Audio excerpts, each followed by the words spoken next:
Inside the Cedar Falls chapel lit with white lilies, my mother took a single step back as my brother Tyler looked her in the eye and called her a cheap mistake that needs to be scrubbed from his life. Her lips turned paper white, her trembling fingers clutching the worn leather purse she'd carried for 30 years, the only thing she had left after he kicked her out of her own home tonight. She didn't know I was standing 6 feet behind her, phone in hand, holding the recording from her hospital bedside 3 months ago, the one where he tricked her into signing away the house, while she weakly squeezed his hand and whispered, "Thank you, my good son." That worn leather purse trembling in her hands broke something inside me. I'm J.C. Henderson. Hit like for her, and stay with me tonight, because you need to understand why I stayed silent for 3 months while my mother kept thanking the man who was destroying her. To understand why my mother's lips turned white in that flower-filled chapel tonight, why she clutched that worn purse like a life raft in a storm. We have to go back to the sound of her old coffee maker clicking on at 5 in the morning in Cedar Falls. Back when that same purse still held her wedding ring, her reading glasses, and a folded grocery list written in my father's handwriting. It was a Tuesday in April, ordinary as any other Tuesday. But looking back now, I can see it clearly. The silence had already begun to settle over that house like a thick layer of dust nobody cared to wipe away. The cracks had been forming for months. I just didn't have the eyes to see them yet. The smell of Maxwell House coffee always filled the gaps in our old oak kitchen. My mother stood there under the dim yellow light, her thin shadow stretched against the wall as she carefully cut coupons from the local paper. She organized them into neat little piles for milk, detergent, and yarn using her old sewing scissors. Her hands were dry and frail, with blue veins showing through skin that looked as thin as cellophane. She smoothed the hand-embroidered tablecloth with a kind of reverence that broke my heart, as if it were the last piece of land she still truly owned. It was the kind of careful saving that keeps a home standing before the storm hits, a sight most of you would recognize in an instant. The peace broke when Tyler walked in with Jessica. The sound of their designer shoes clicked sharply against the hardwood, a harsh rhythm that did not belong here. Tyler was glued to his phone, never even looking at our mother. When she set a warm mug in front of him with a small, hopeful smile, Jessica just pushed it aside. The sound of the ceramic mug scraping against the wood was like nails on a chalkboard. Jessica said the smell of that old coffee made her sick and told Tyler they needed a real Italian espresso machine after the wedding. My mother froze, her shoulders dropping as she quietly took the tray back to the sink while her only son stayed silent. I kept my mouth shut back then because I told myself everything was fine. I watched my mother stand at that sink, staring out at the wilting hydrangeas in the garden with empty eyes. Her hands trembled under the cold water as she rinsed those full mugs. I realized then that she was learning how to become a ghost in her own home while her heart was still beating for her children. Outside the window, Cedar Falls was full of life, with neighbors walking dogs and the school bus brakes squeaking down the street. But inside that kitchen, a deadly silence was suffocating the woman who had been our entire world. The coffee stain left on the kitchen table felt like a permanent mark of the rift growing in our house. It reminded me of the years my mother spent at that same table, stitching our lives together with a needle and thread she could barely see through her tired eyes. Every cent she earned from her side sewing work went into making sure Tyler had the polished life she never did. Looking at her now, I realize how much of her soul she poured into him, only for him to treat her like a shadow in her own home. I can still hear the rhythmic hum of her old Singer sewing machine, late into those cold Iowa winters. She would sit there until her eyes were red and heavy, hunched over the fabric just so she could embroider Tyler's name on his new sports bags. I remember she went 5 long years without buying herself a single new dress, wearing the same faded floral print to church every Sunday. She did it so Tyler could walk across that graduation stage in a brand new tuxedo that cost more than our monthly groceries. We ate a lot of potatoes for dinner back then.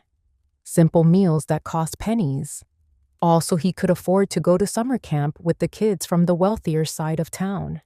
I watched it all happen, and I stayed silent. I let her sacrifice become the foundation for the man he became. And I have to live with the fact that my own silence helped nourish the greedy monsters standing in front of us today. Tyler sat at the kitchen table yesterday morning with a voice dripping with a sweetness that always made my skin crawl. He placed a stack of papers in front of her, telling her he wanted to handle the bills to make things easier for her. He told her she just needed to sign a paper to move her Social Security management over to his name so she would not have to worry about the paperwork anymore. My mother looked at him, and for a second, I saw a flicker of pathetic joy in her eyes. She truly believed her busy son was finally stepping up to take care of her. I watched the way he pushed the pen into her hand, his movements hurried and nervous. She signed her name, Celia Henderson, with a blind trust that made my stomach turn. She had no idea she had just handed over the last key to her own independence to a man who saw her as nothing more than a bank account. He had promised her he would help her save for the future, but by that afternoon, the lie was already falling apart. I saw him walk into the house with a crisp, brand new Coach shopping bag, handing it to Jessica like it was a trophy. It was bought with the very first deposit from my mother's retirement fund. I heard him whisper to his wife in the hallway that his mother did not know how to spend money anyway, and that they were doing her a favor by taking over. The sheer cruelty of it hit me like a physical blow.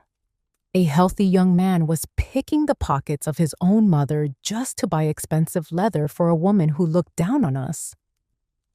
Later that evening, my mother was quietly searching through her old purse for a few dollars to buy some extra yarn for a blanket she was knitting.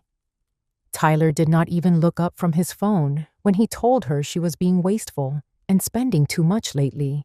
He told her the basket was already full of old scraps and she did not need any more. My mother did not argue or fight back. She just looked down, her fingers gripping the hem of her worn gray sweater, the one with the pilling at the sleeves she had owned for a decade. She sat there in the corner, quietly accepting judgment from the person who was currently living off her life savings. A jolt of fury ran down my spine as I watched her dignity crack under his words.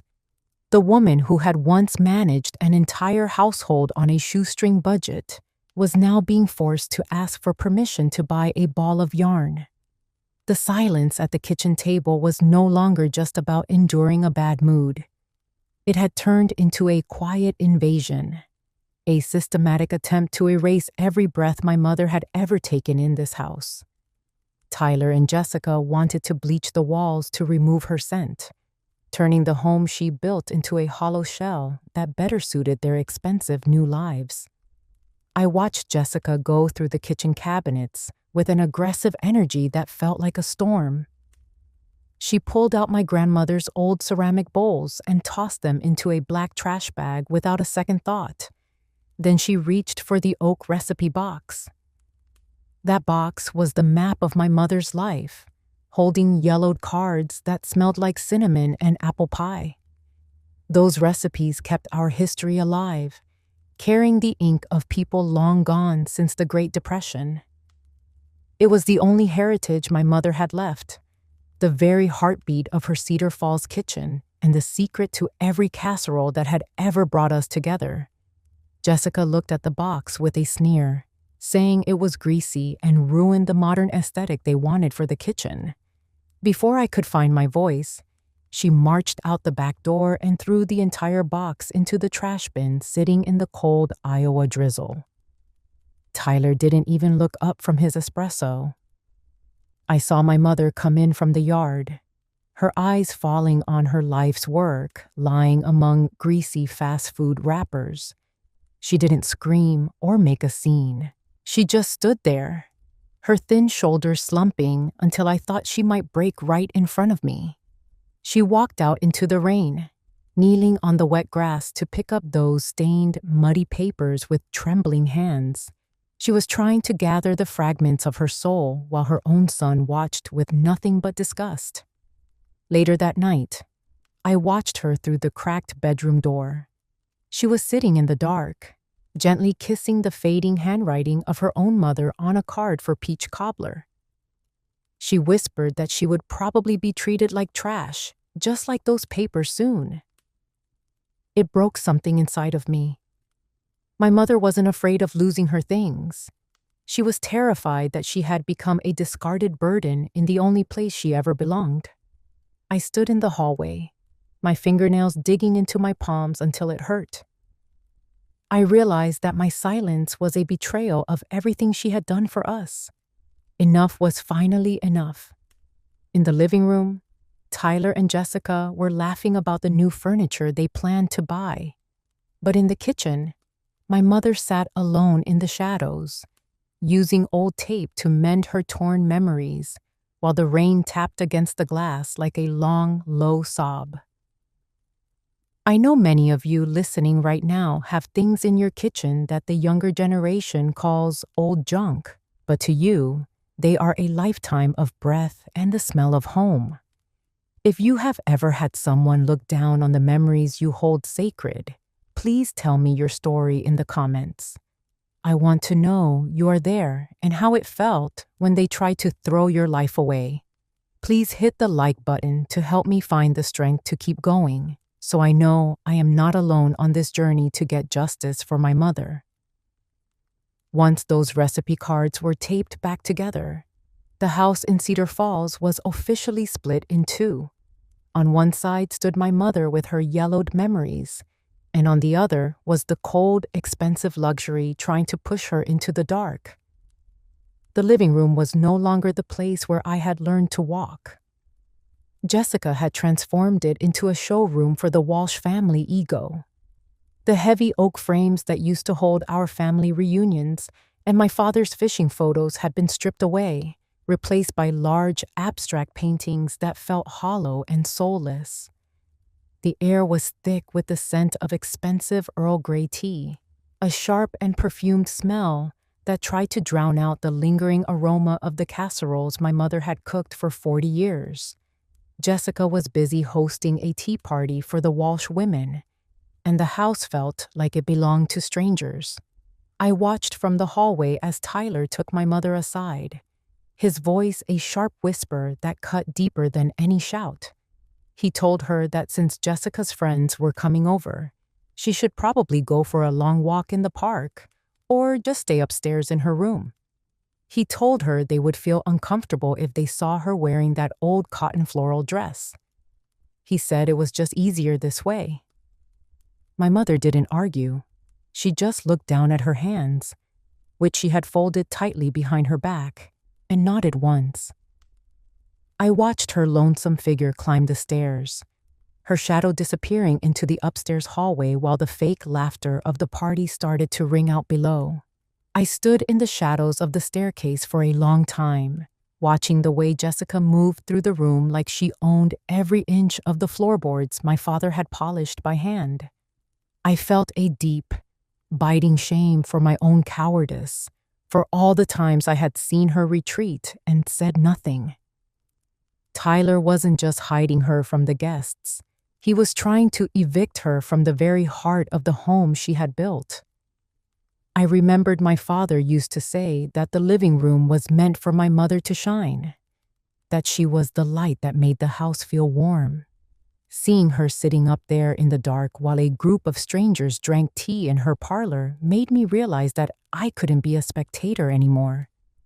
The silence had to end. I walked up to her room and found her sitting on the edge of her bed in the dim light. She didn't look up, her eyes fixed on the streetlights beginning to flicker on outside. I didn't give her a long speech or try to explain the unfairness of it all. I just walked over and took her trembling hand in mine. I told her that I needed her down there because she was the mistress of this house. She looked at me with so much doubt. Her eyes filled with years of accumulated disappointment. But then I reached into the back of her closet. I pulled out the old ceramic tea set she loved most, the one with the tiny blue flowers that Tyler and Jessica had tried to hide away. It was a simple thing, but it meant everything.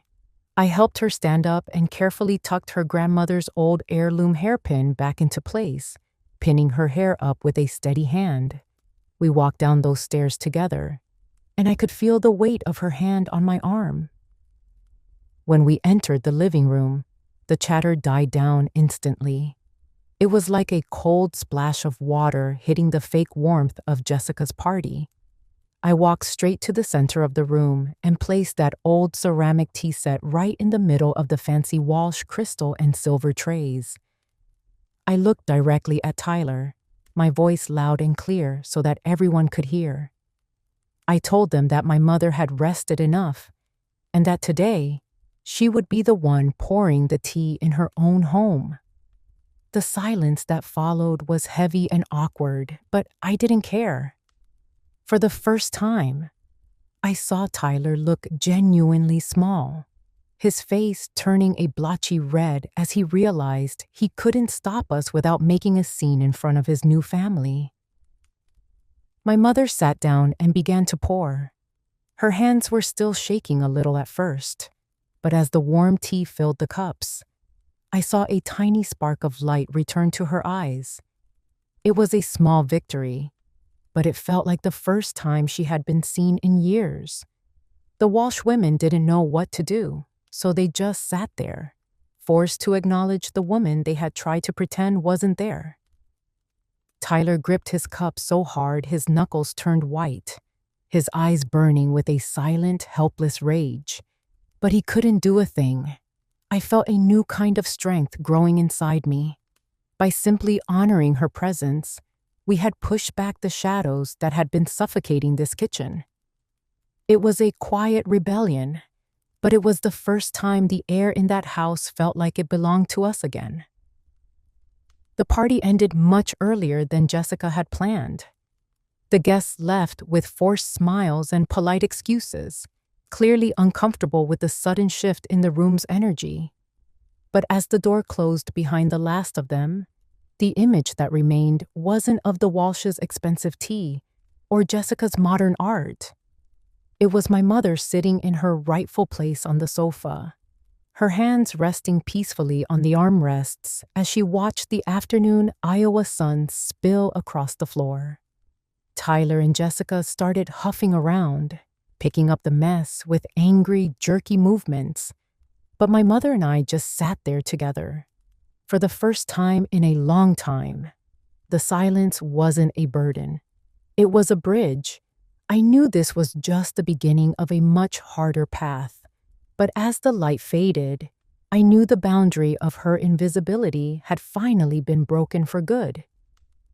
After that tea party, the air in the house did not just feel heavy. It felt dangerous.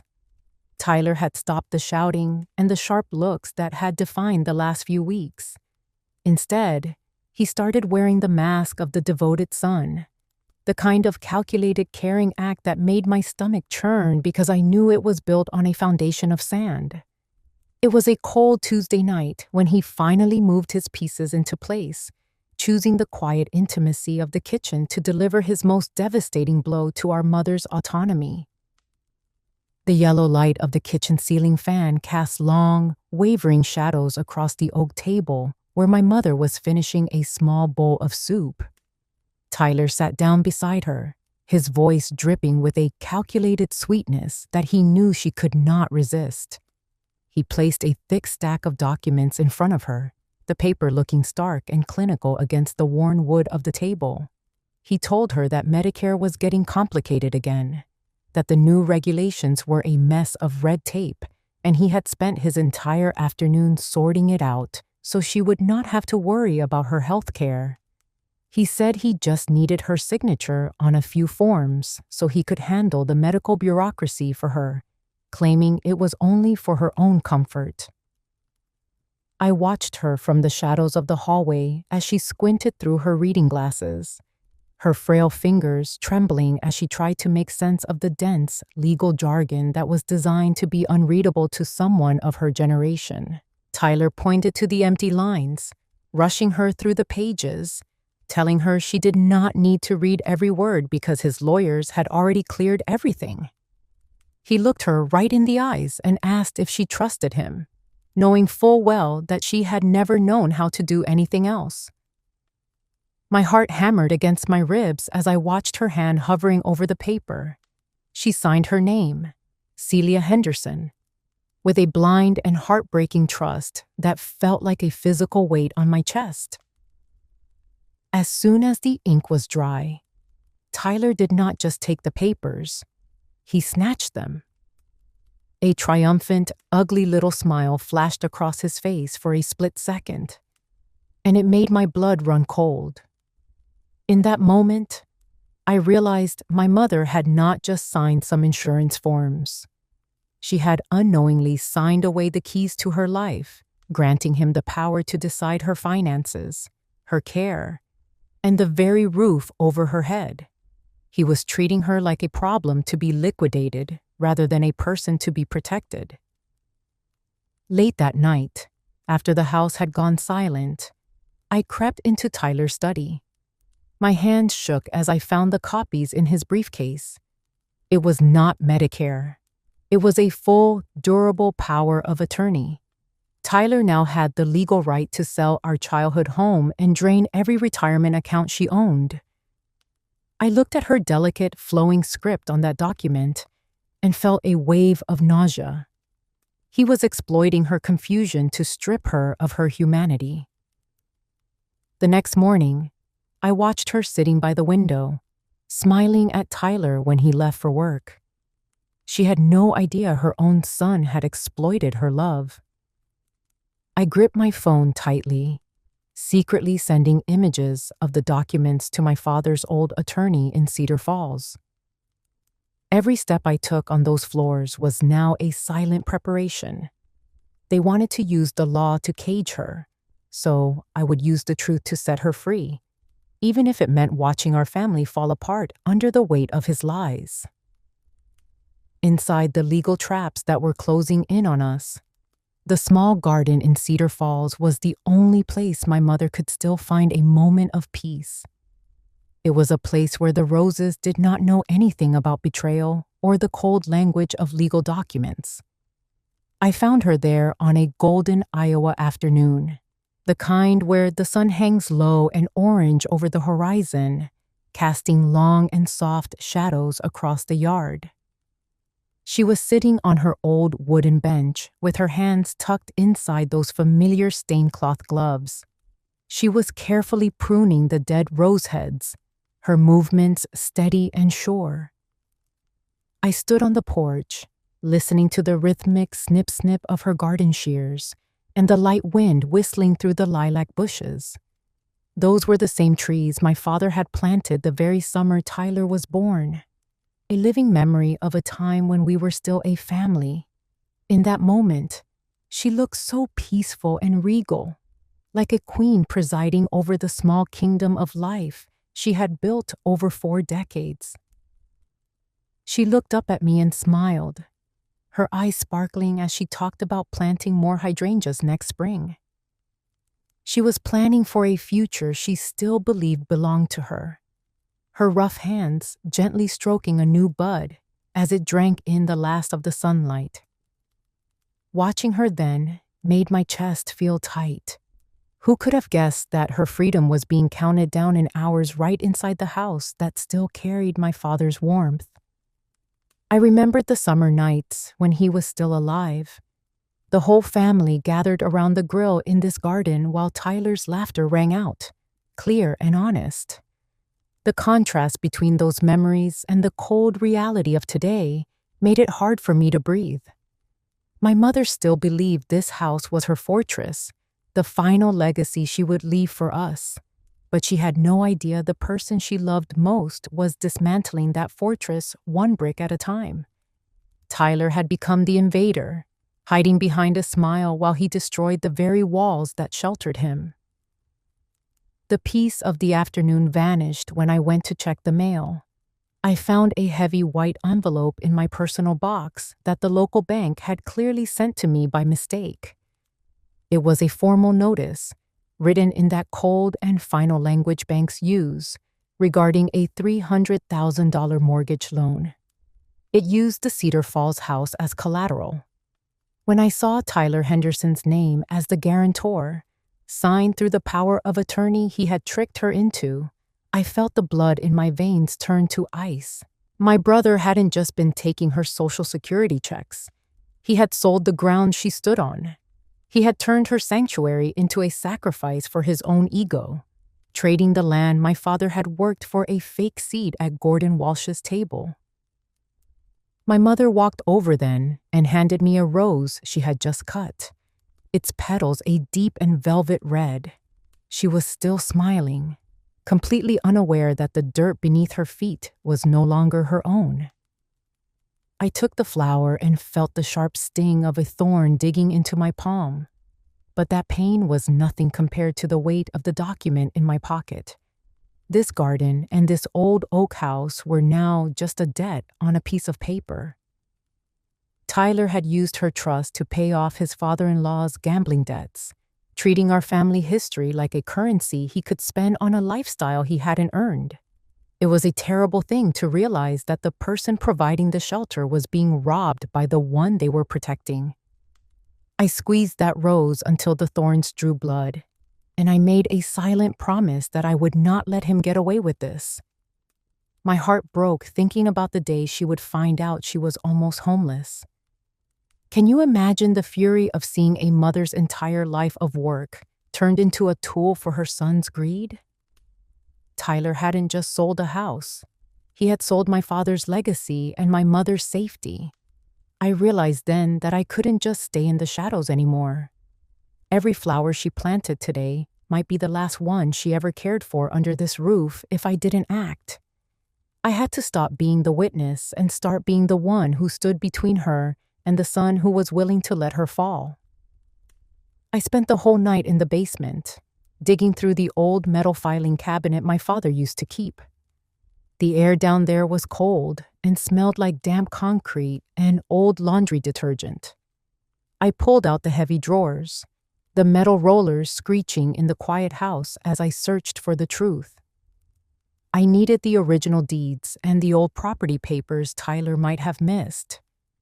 Looking at my father's bold handwriting on the folders was a sharp contrast to the shaky signature Tyler had forced out of my mother. I found the old bank statements from the 80s, showing how they had paid off the house one small check at a time through years of hard work. It made the current betrayal feel so much heavier. Tyler was throwing away 40 years of their dedication in a single afternoon. I made a list of every suspicious transaction he had made, from the retirement funds to the thousands he had spent on Jessica's designer bags and dinners. I could see the pattern now. He had been building this trap for a long time, playing the part of the good son while he waited for the right moment to take everything. The next morning, I faced Tyler in the living room. I had to keep my hands steady and my voice calm so I wouldn't let him know I knew. He looked at me with an unbearable smugness, like a man who thought he had already won. He had no idea I was sitting on the secret of that $300,000 mortgage. I watched him move through the house, planning his grand wedding and spending the money he had stolen from our mother's future. I didn't say anything to him. I just watched him and recorded every arrogant move he made. I sent all the files I had gathered to our family lawyer, preparing for the moment when everything would be exposed. This wasn't a family squabble anymore. This was a fight to give back the dignity to the woman who was still outside. quietly pruning her roses in the Iowa sun, unaware that the storm was finally going to break. The rose my mother gave me that afternoon did not last long. By the next morning, its velvet petals had curled into dry black edges, wilting before the sun could even touch them. It felt like a quiet warning that the last bit of light in this house was being snuffed out for good. Any hope I still held onto about my brother's humanity finally crumbled into dust when I saw the actual marks of his cruelty left on my mother's skin. It was no longer just about money or greed. It was about the physical cost of his ambition. I was helping her get ready to run a few errands on a chilly Iowa morning, the kind that makes you reach for your heaviest wool cardigan. As I held the sleeve open for her, my breath caught in my throat. There, on her left wrist, was a dark purple bruise that clearly showed the shape of a man's fingers. My mother saw me looking and immediately yanked her sleeve down, turning her face toward the hallway mirror so she would not have to meet my eyes. She told me she was just getting old and clumsy, that she had stumbled into the doorframe earlier that morning. She told me not to make a big deal out of nothing. But then I looked at her hand. The gold wedding band she had worn every single day since my father's funeral 15 years ago was gone. I knew instantly what had happened. Tyler had used his strength to rip that ring from her hand just to fund the lavish life he was desperate to show off. It was a betrayal that reached into the very marrow of her bones. The hardest part was not seeing the bruise itself, but the way she used those desperate lies to protect the person who had hurt her. I think many of you know that silence. The painful martyrdom of a mother who would rather the world think she is failing than let anyone see her child has turned into something unrecognizable. I went into the bathroom and looked at a stranger in the mirror, my eyes filled with a cold fury I did not know I possessed. Later, while she was napping in her favorite chair, I took a picture of that purple mark on her thin wrist. My heart was squeezed in a vice with every click of the camera. This was not just a property dispute anymore. This was physical harm done to a woman who had given everything only to receive scars in return. A while later, Tyler walked into the house, glowing as he showed Jessica the new diamond bands he had just picked up from the most expensive shop in the city.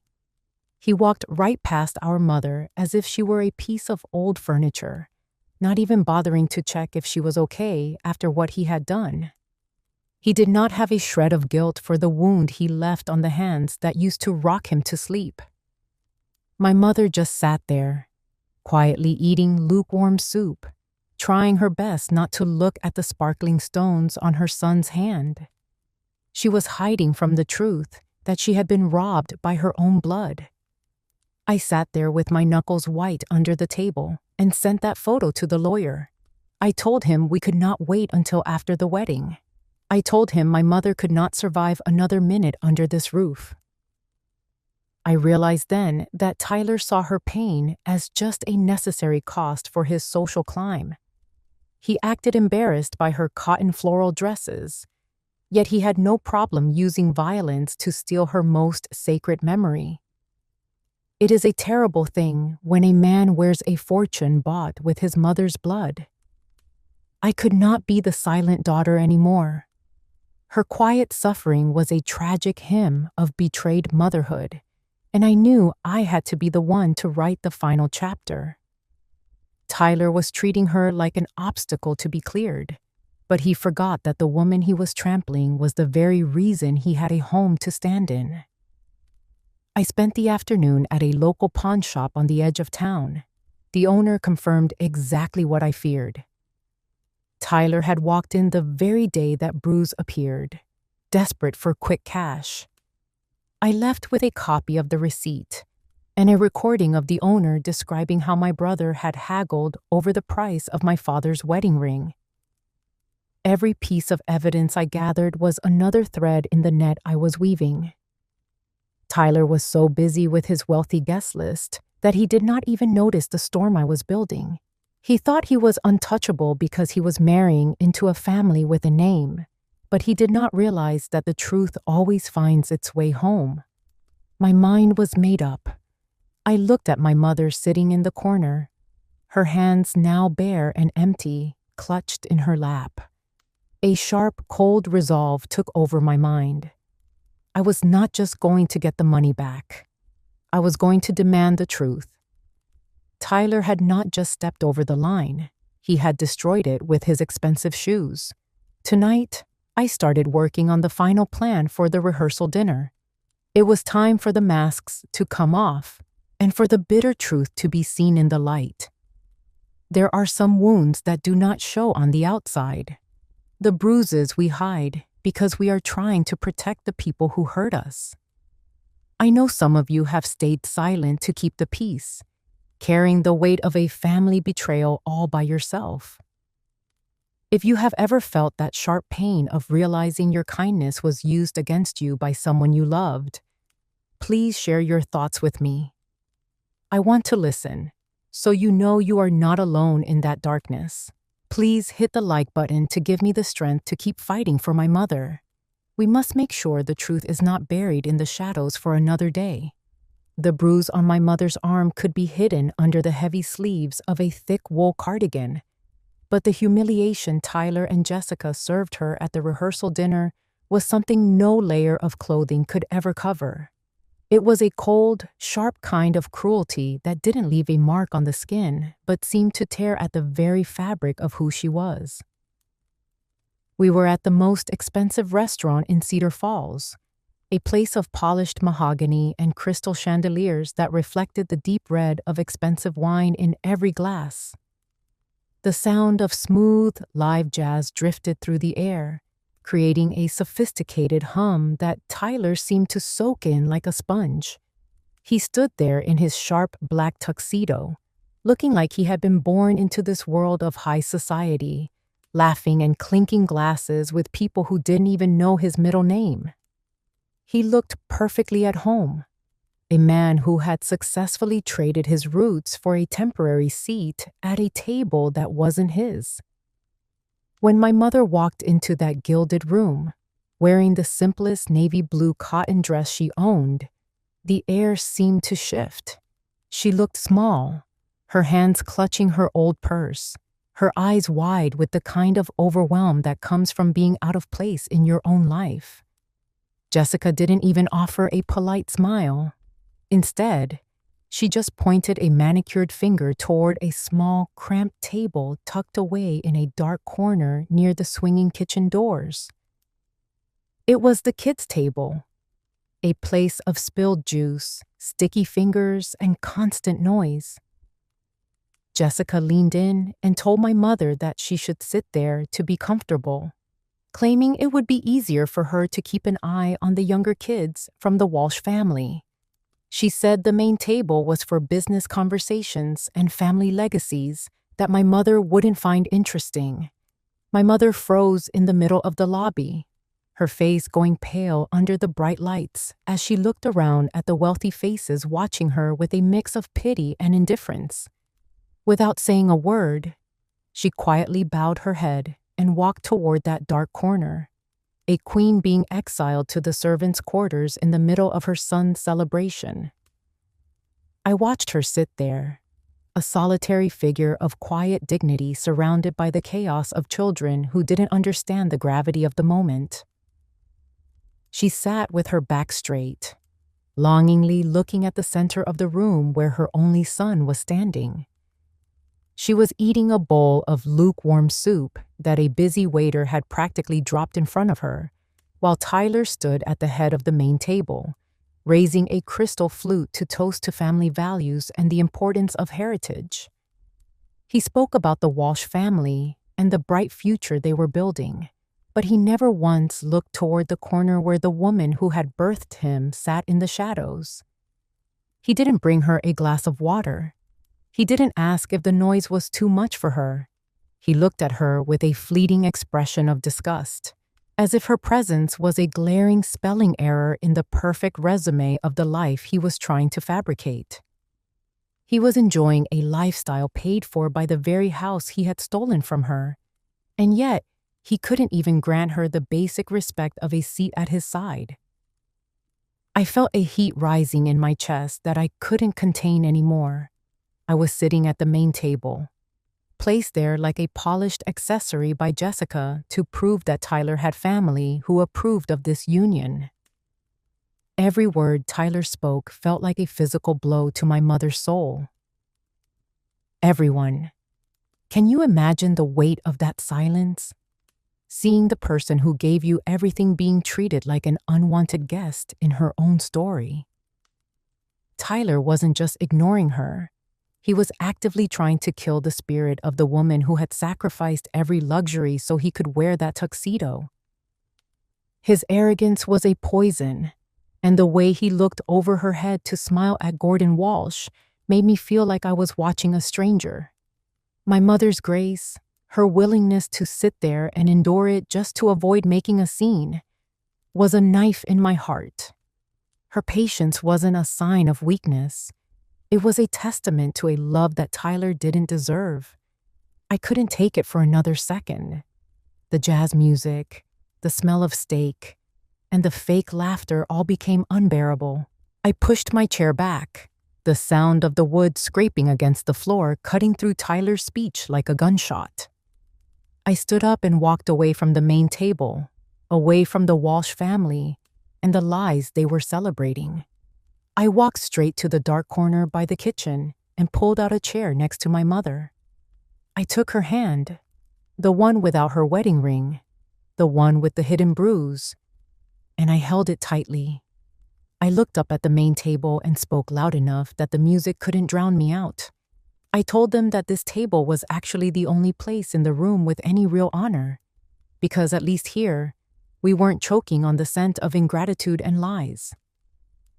The entire room went silent. The clinking of silverware stopped. Tyler stood there with his wine glass halfway to his lips, his face turning a deep, humiliated red as I stripped the mask right off his face in front of everyone he was trying to impress. My mother's fingers tightened around mine under the table, her eyes pleading with me to be quiet, to not ruin his big night. But I saw the truth in her gaze, a total, devastating heartbreak.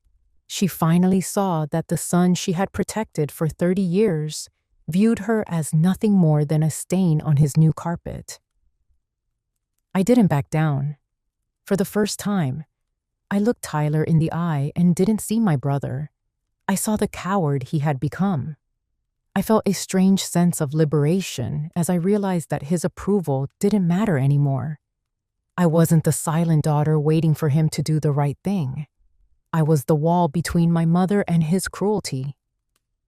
Tyler tried to laugh it off, making a pathetic joke about how I always had a flair for the dramatic, but the damage was done.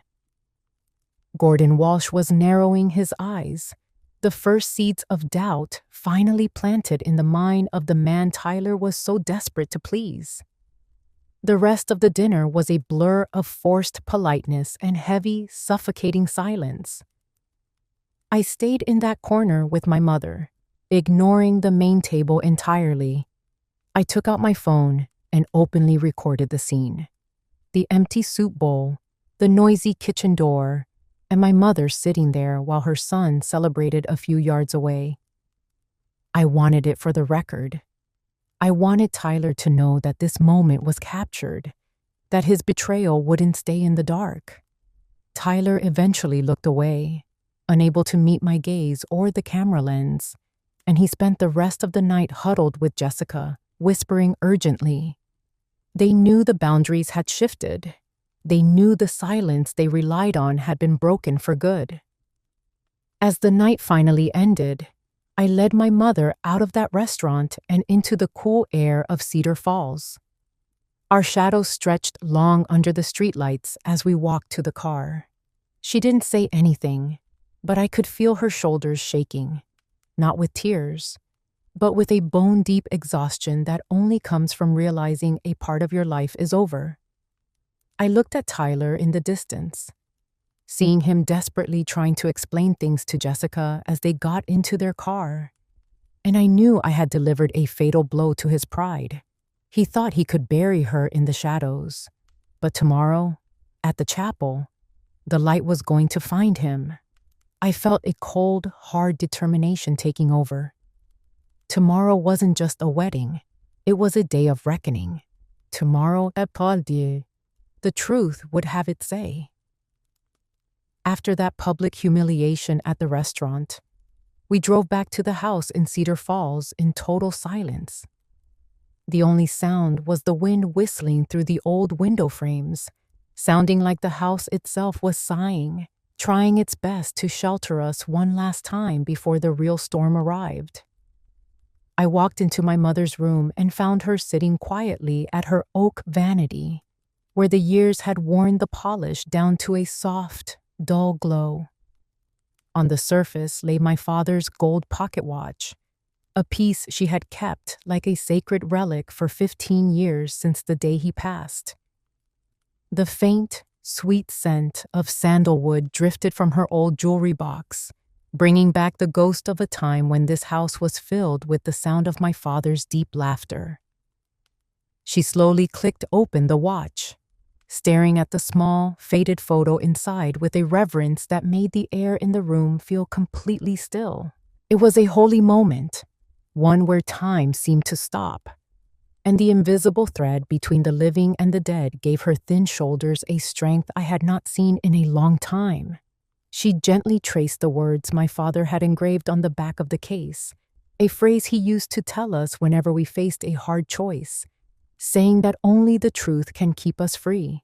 She looked up at me, and I saw that the hollow, defeated look from the dinner was gone. She began to talk about how proud he was of the Henderson name in this town, and how much he valued our reputation for being honest, hard-working people. I realized then that her silence all these months was not because she was weak or afraid. She was giving Tyler every last chance to find his way back to being the son he used to be. But now that the final boundary of respect had been crushed, the memory of my father had lit a fire of resolve in her.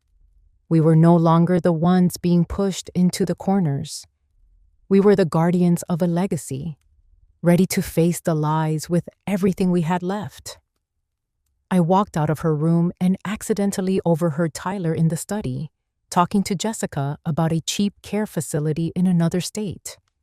His voice was cold and clinical, treating our mother like a bad debt that needed to be liquidated the very second they got back from their honeymoon.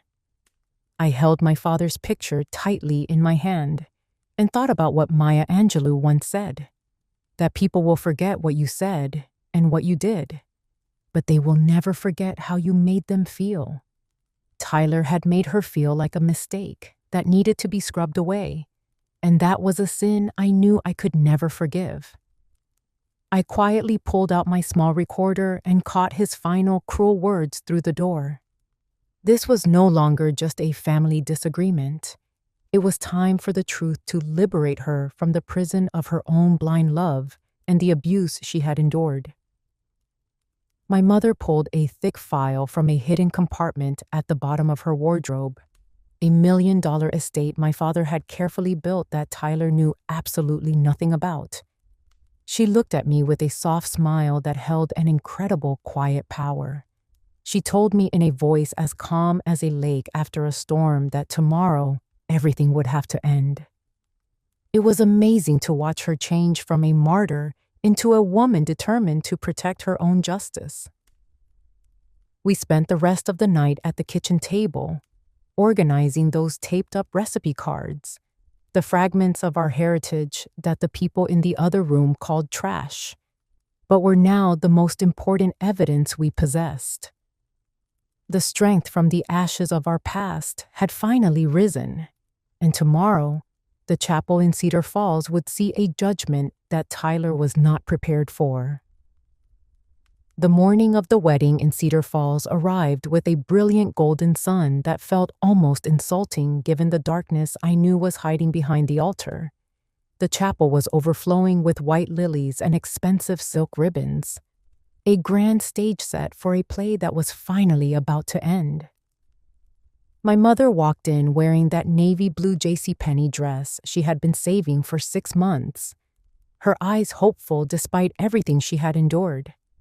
But as soon as she reached the foyer, Jessica looked her up and down with a sneer that reached her eyes. Right there, in front of hundreds of guests, she said that my mother was not her mother-in-law, just a cheap mistake in a bargain dress who did not belong at a Walsh wedding. Tyler did not say a word to defend her. He just laughed along with his new friends, his expensive tuxedo sparkling under the heavy chandeliers. I watched my mother freeze, her lips turning bone white as her frail hands gripped her worn leather purse until her knuckles were ghost pale. The woman who had saved every penny for his education was being treated like a peripheral stain on his perfect day. That was the exact moment I stepped up to the microphone. The room went quiet, expecting a sentimental blessing from the big sister, but I did not have any poetry left in me. I reached into my pocket and pressed a button on the remote for the large screens Jessica had installed to show their engagement photos. Instead of their smiling faces, the chapel was suddenly filled with the grainy, unmistakable footage I had recorded in the hospital. The entire congregation gasped as they watched Tyler leaning over our mother's sickbed, whispering lies about Medicare while he forced a pen into her shaking hand. They saw her clinging to his arm, thanking him for being such a good son while he was actually stealing the roof from over her head. The silence that followed was heavy and suffocating, the kind that feels like a physical weight on your lungs. I watched the looks of admiration for Tyler turn into a wave of pure, cold disgust as the truth finally stood naked in the light. I looked Tyler straight in the eye and saw the smugness vanish, replaced by a frantic, sweating panic that made him look small. I told everyone that he was doing all of this because he was ashamed of her, ashamed of the smell of her home-cooked casseroles and the humble life that had raised him. He wanted to scrub away the very woman who had built him. My friends, I cannot describe the satisfaction of finally giving a voice to her years of silent suffering. My mother stood in the middle of the aisle, surrounded by the wreckage of his pride. But she did not scream or cry. She just stood there with a quiet, heartbreaking dignity that made everyone else in the room look like an intruder. It was not just about the money. It was about the emotional reckoning of a mother being told she was a mistake by the person she loved most. I was finally speaking for every parent who has ever been made to feel like a burden in the house they paid for with their own sweat. But I was not done. The second blow was the one that would truly finish him. I signaled for our family lawyer to step forward, and he pulled a folder from his briefcase that felt heavier than the chapel's Bible. I looked at Tyler and told him he had made a fatal error in judgment. He did not know that my father's true estate, a $4.2 million fund my mother had quietly managed, had been transferred entirely to my name 6 months ago. We had done it specifically to see if he would choose love over greed. The color drained from Tyler's face until he looked like a ghost. He realized in that instant that he had mortgaged a house that was not even his to sell. He had taken $300,000 from Gordon Walsh using a fraudulent power of attorney. And now he was standing in the middle of a criminal nightmare. He had sold his soul for a treasure chest that was already empty. The fallout was instantaneous and brutal. Jessica let out a scream that sounded more like a wounded animal than a bride, and she ripped the diamond band from her finger, throwing it directly at Tyler's chest. The ring he had bought with my mother's stolen money bounced off his tuxedo and landed somewhere in the rows of white flowers. Gordon Walsh stepped forward with a face like stone, declaring the marriage and the business alliance dead right there in the chapel. He wanted nothing to do with a man who would defraud a bank and betray his own mother. Tyler collapsed to his knees right there among the white rose petals, sobbing and begging for a forgiveness he had not earned. But no one was looking at him anymore. The wealthy guests he had tried so hard to impress were walking out, leaving him alone in the ruins of the life he had tried to steal. My mother walked over to where he was kneeling. She did not spit on him or yell. She just leaned down and picked up her own wedding ring, which Jessica had thrown aside, and wiped the mud from the gold. She looked at her son with a deep, weary pity that felt more final than any sentence a judge could give. She told him quietly that he had chosen to be a stranger to the Walsh family instead of being her son, and that he would have to live with that choice. Then she turned her back on him. I took her arm and led her out of the chapel into the brilliant Iowa sunshine. Every breath we took felt lighter, cleaner. The air in Cedar Falls finally smelled like home again. Justice had been done, and her dignity had been restored in front of everyone who had ever looked down on her. We walked away from the lies, leaving the wreckage behind us as we headed toward a future where she was finally free.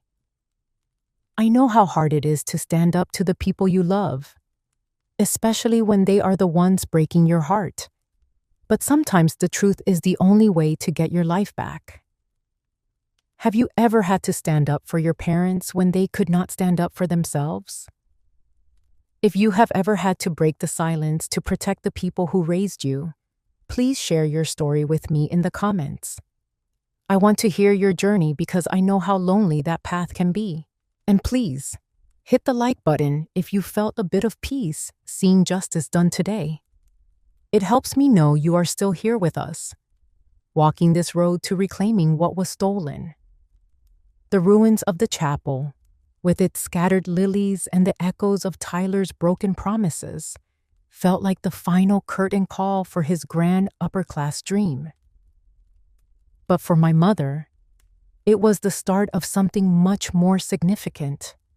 The beginning of a massive decision to take back the life she had spent 40 years building with my father. The very next morning, we found ourselves in the familiar, quiet offices of my father's old attorney in downtown Cedar Falls. The air smelled of old leather and dust, a stark and comforting contrast to the perfumed lies of the wedding chapel. Tyler sat across from us, having just been bailed out of the local station, looking haggard with eyes that were red and frantic. My mother did not look at him with the same begging, hopeful gaze she had carried for so long. She reached out and pushed a stack of papers across the polished mahogany desk, a formal revocation of his power of attorney and a notice of eviction from the Cedar Falls house. She told him, her voice as steady as the morning sun, that this was not about getting even. She told him it was simply the boundary he had chosen to break when he decided his own greed was more important than her dignity. I watched Tyler try to scramble for one last piece of control, using that same old manipulative voice he had perfected over the years. He started telling her that he only did it for us, that he wanted the Henderson name to have a better position in this town, to be like the Walsh family. But my mother did not flinch. She just sat there, quietly resting her hand on the table, the faint yellowing bruise on her wrist still visible under the edge of her wool sweater. She was not listening to his excuses anymore. She was looking at the reality of the man standing in front of her. Her decision was rooted in her own self-respect, not in a desire to punish him. She finally understood that continuing to cover for his sins was only pushing him deeper into a hollow, selfish darkness. I could see the literal weight of a decade of silence falling off her shoulders as she picked up the pen. She was choosing the truth over the facade of a happy family, cutting the ties that had kept her prisoner in her own home. With a firm, unwavering hand, she signed the documents to establish the Henderson Scholarship Fund in my father's name. She was moving the entire $4.2 million estate into a protected trust that would support children from humble backgrounds here in Iowa who wanted to build an honest life. It was the most practical and powerful thing she could do to protect my father's legacy from being picked apart by ungrateful hands.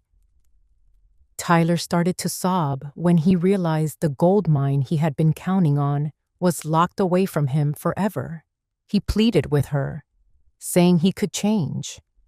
But with the lawyer and the bank documents I had gathered standing between them, he had no room left to move.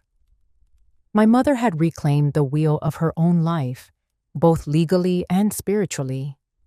For the first time, she was not asking for anyone's permission to exist. I have never been more proud of her than I was in that quiet office. She did not need a scene or a loud argument. She just needed the law to reflect the truth. There was a profound, quiet satisfaction in seeing her respond to his cruelty with such absolute, freezing calm. She turned her head to look out the window at the maple trees lining the street, their leaves turning a deep, fiery red as autumn began to settle over the town. I knew she was seeing a future where she would never again have to ask for her own money to buy a ball of yarn or a gallon of milk.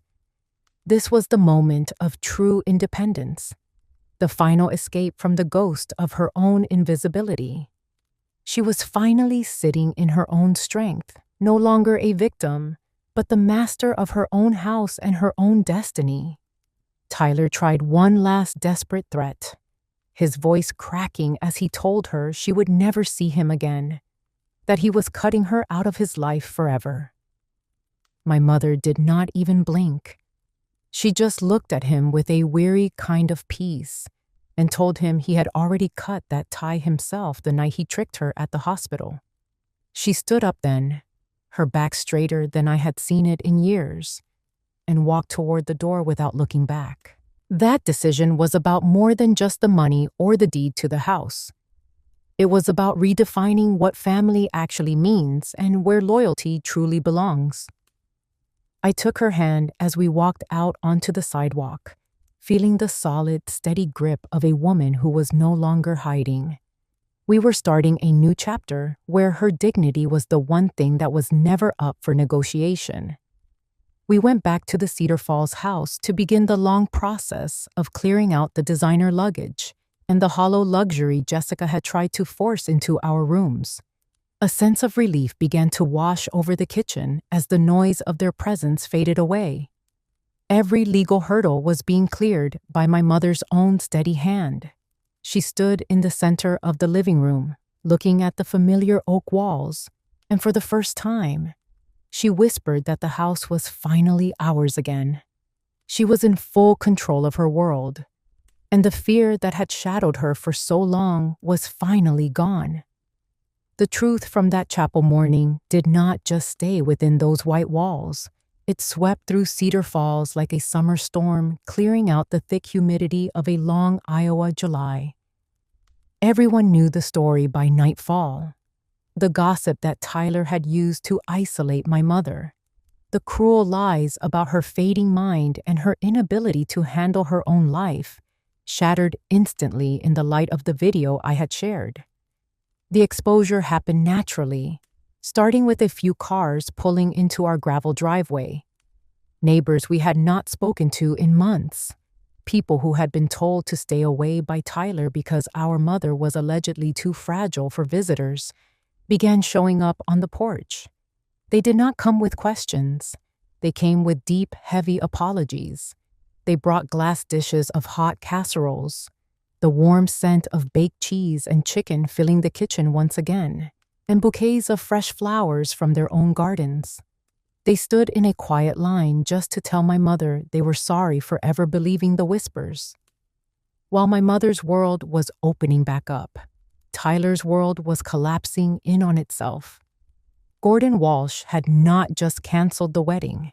He had scrubbed Tyler from the company books before the sun had even set that day. Jessica, true to her nature, had not wasted a second either. She had thrown his designer suits and Italian leather shoes onto the sidewalk in front of their downtown apartment, leaving him with nothing but the shame of a man whose lies had finally run out of room to breathe. A few days later, a cold Iowa rain began to fall, turning the driveway into a slick, gray mess that mirrored the mood of the week. I looked out the window and saw Tyler. He was not the polished executive anymore. He was soaked to the bone, his expensive hair matted to his forehead, kneeling in the dirt under the eaves of the front porch. He was sobbing, his voice cracking as he begged my mother to open the door, to give him one last chance to come back into the warmth. My mother walked slowly to the front door, but she did not turn the deadbolt. She just stood behind the mesh of the screen door, a quiet shadow against the warm light of the hallway. She did not shout at him, and she did not let him in. I watched her hand rest on the doorframe, steady and calm, as she watched the son who had tried to take her home away, now standing outside of it, a complete stranger to the very comfort he had tried to steal. Listen. There was a profound sense of justice in that silence. She was not being cruel. She was simply allowing the truth to exist without any more interference. She let the barrier of the screen door be the final answer to all his years of manipulation. Looking at him from the upstairs window, I felt a cold, distant kind of pity that I never thought I would feel for my own brother. It was strange to realize that the person I grew up with was buried under so many layers of greed that I did not even recognize the man crying in the mud. He had spent years trying to wash away the scent of our childhood, trying to cleanse himself of the very mother whose hard work had given him his start in life. He wanted to be a Walsh so badly that he forgot how to be a Henderson. Now, he was covered in the very dirt he thought he was too good for. The satisfaction I felt was not because he was hurting, but because my mother was finally being seen for who she really was. She was not the cheap mistake Jessica had labeled her. She was the most respected woman in this town, a person whose dignity was so solid that even $1 million betrayal could not crack it. The truth had acted like a mirror, reflecting Tyler's ugliness back at him while showing the world the true gold in my mother's heart.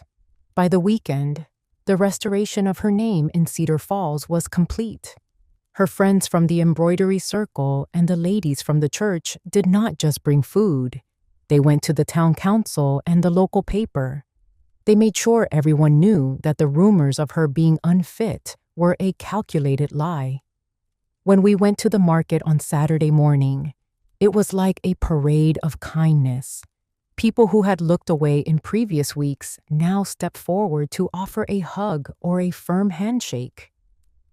I watched my mother receive that love with a humble grace, her shoulders square and her head held high. She was back in her rightful place at the center of this community.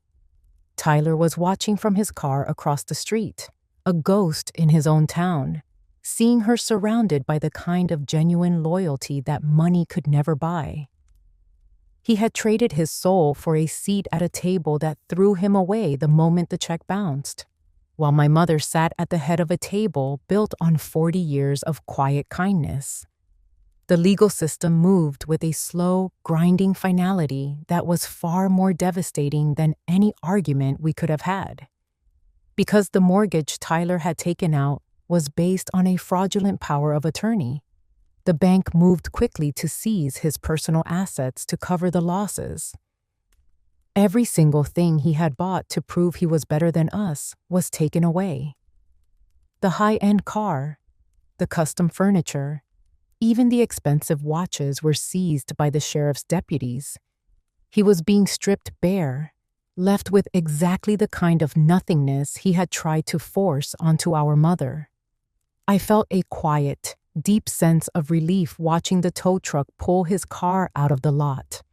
Justice did not need to scream. It just needed to be thorough. My mother did not watch the news or check the legal filings. She just spent her afternoon in her garden, her fingers back in the dirt, her peace shining brighter than any of the diamonds Tyler had tried to flash in her face. That evening, we spent hours clearing out the last of the mess they had left behind in our home. We found a stack of brochures for those budget nursing homes hidden in the back of the pantry. The ones with the clinical photos and the cold, gray walls Tyler had planned for her. I watched my mother carry them to the fireplace. We watched them curl and turn to ash, the paper disappearing into the heat until there was nothing left but a flicker of orange flame. Then, my mother went to the closet and pulled out the old family portrait, the one Tyler had hidden in the basement because it looked too ordinary for his new life. She dusted off the glass and hung it right back in the center of the living room, in the spot where Jessica's soulless abstract painting used to be. My father was there, smiling next to a younger version of all of us. She had won, not by destroying her son, but by refusing to let his darkness change who she was. She had reclaimed her home, her history, and her future all in one quiet motion. The final act came on a Tuesday morning when the sheriff arrived with the formal court papers for financial elder abuse and bank fraud. Tyler was led away, his head bowed, finally facing the consequences of the path he had chosen. My mother saw the lights from the window, but she did not go to the porch. She just turned her head away, her eyes filled with a sadness that only a mother can feel for a child who has lost his way so completely. But I stayed at the glass. I wanted him to see me one last time. I wanted him to know that the silence he had relied on to stay in power was gone forever. The Cedar Falls house was finally clean. The air felt light, the shadows were gone, and for the first time in years, the only thing we could hear was the steady, peaceful ticking of my father's gold watch on the mantel. We were starting over, and this time, we were doing it in the absolute peace that only the truth can provide. A year has passed since the storm cleared out of Cedar Falls, and the rhythm of our lives has finally settled into a peace that feels deeply earned. The kitchen light tonight is soft and warm, casting a gentle glow over the table where the scent of Maxwell House coffee hangs heavy and comforting in the air. It is a familiar scent that no longer carries the bitter metallic taste of a painful silence. My mother is sitting exactly where she belongs, at the head of the dining table, the position of honor and authority she spent a lifetime building. Around her, the women from her old embroidery circle are laughing, their voices rising in a cheerful chorus that easily drowns out the soft patter of rain against the window pane. In the center of the table sits a large, steaming chicken casserole, prepared from the very recipe cards we spent those long nights taping back together. Outside, her name is back on the mailbox, standing proud and alone, with no trace of the invaders who once tried to claim her legacy. This is the image of a kingdom restored, a place where she is finally seen, heard, and truly loved in her own home. I sit beside her, watching as she patiently shows a neighbor how to master a new embroidery stitch. And I realized that real justice was never just about the legal consequences Tyler had to face. It was about the fact that my mother is no longer invisible in her own story. She reaches out and takes my hand, her eyes bright with a vibrant spark of life that I have not seen since I was a little girl. She whispers a quiet thank you to me for having the courage not to stay silent, but the truth is, she was the one who found the strength to finally stand tall. I have learned through this long journey that your dignity is not something that can be granted by others. It is a treasure you already possess, and you must protect it with the absolute power of the truth. Looking out at the lilac bushes blooming brilliantly in the garden, I am just thankful that we had the heart to walk through the darkness to find this quiet serenity. My mother was never a mistake. She is the only reason this house is truly called home.